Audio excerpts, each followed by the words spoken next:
The latest weaponry is being brought to Beijing. According to Bloomberg, during the parade on September 3rd, China will showcase missiles capable of reaching U.S. territory.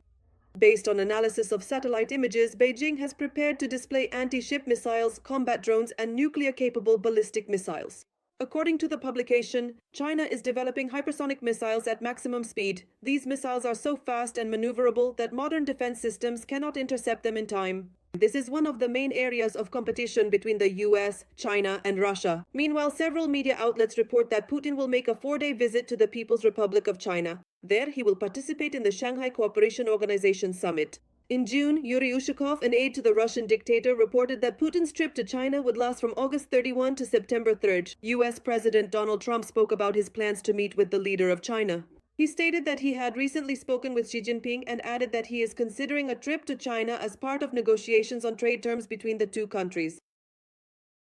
At some point in the near future, probably this year or very soon after, we will definitely go to the country of China.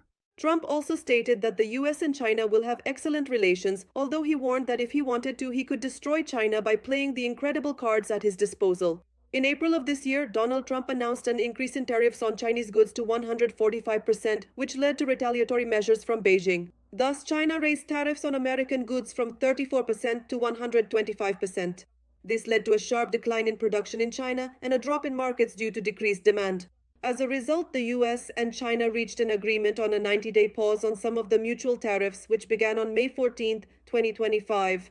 This temporary suspension and reduction of tariffs is an attempt to ease the trade war and reduce the trade balance deficit between the two countries. Also, according to the latest information, Chinese Foreign Ministry spokesperson Guo Guoqun denied reports that China is ready to send a peacekeeping contingent to Ukraine under a UN mandate.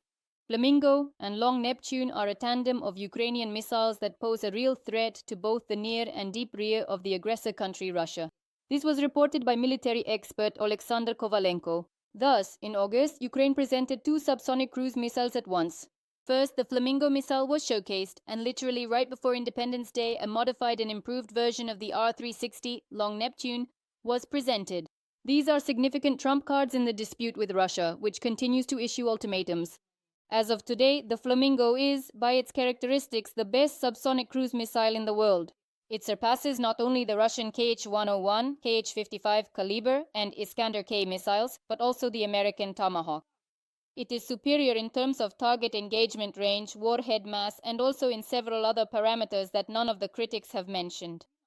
For example, its flight range is 3,000 kilometers, its maximum speed is 950 kilometers per hour, and its cruising speed is between 850 and 900 kilometers per hour. The warhead weighs between 1,000 and 1,150 kilograms. The guidance system is combined, including satellite, electronic warfare resistant, and inertial systems. The thing is, the Flamingo is essentially a mobilization missile. It is produced quickly in large quantities and is relatively inexpensive.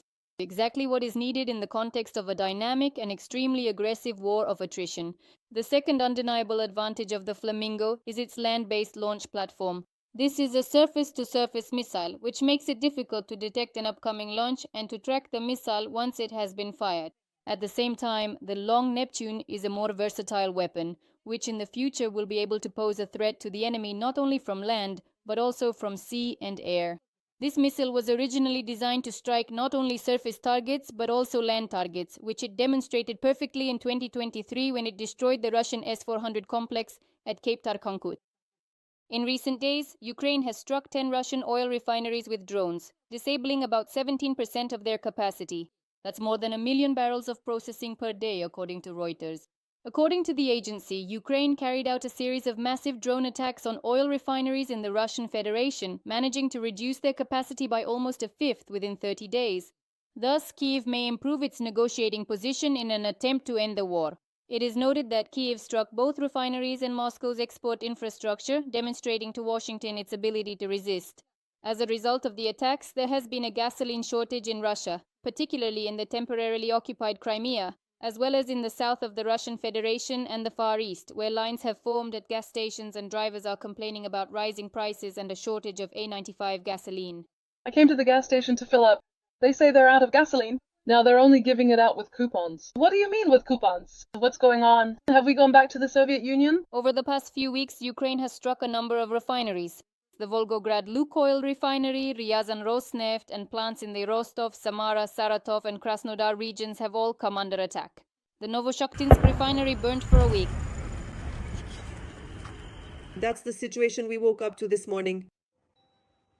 And all of this is because of the oil refinery.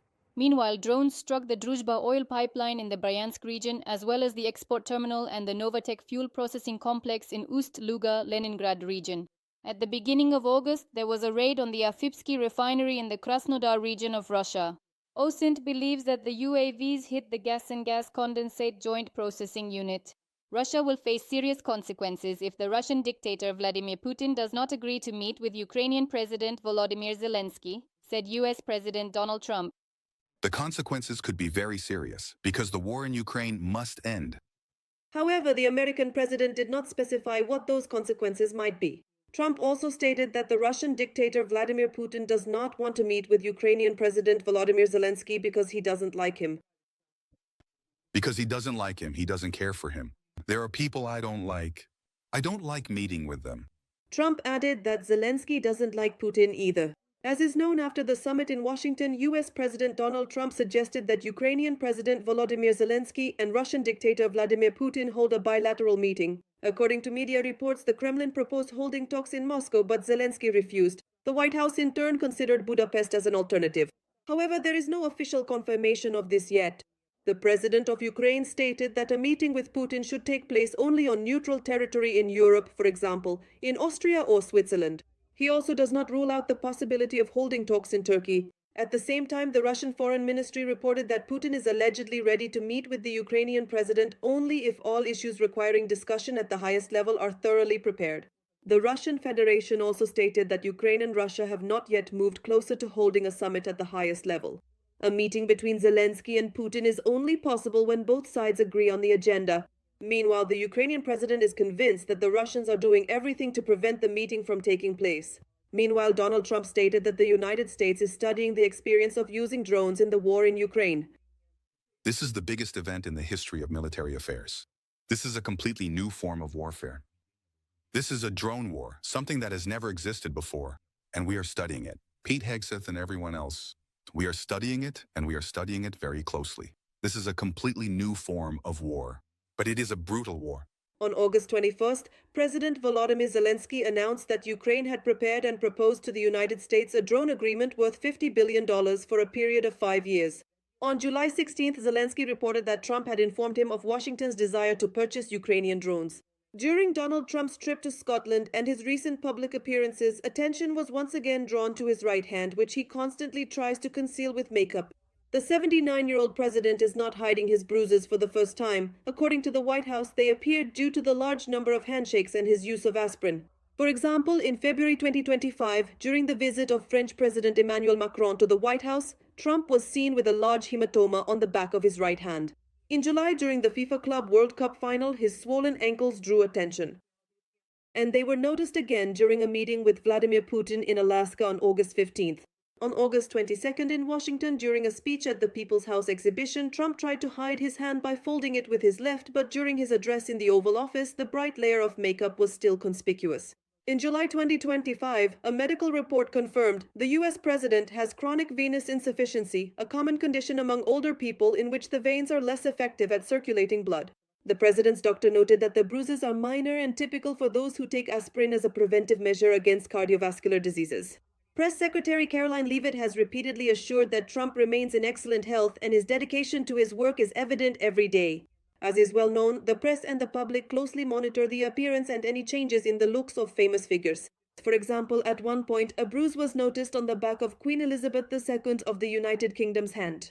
Queen Elizabeth II died at the age of 96 on September 8, 2022. The Queen's death certificate stated that she died of old age. Former British Prime Minister Boris Johnson said that he met with the Queen a few days before her death and had known about her condition for over a year, naming the diagnosis as bone cancer.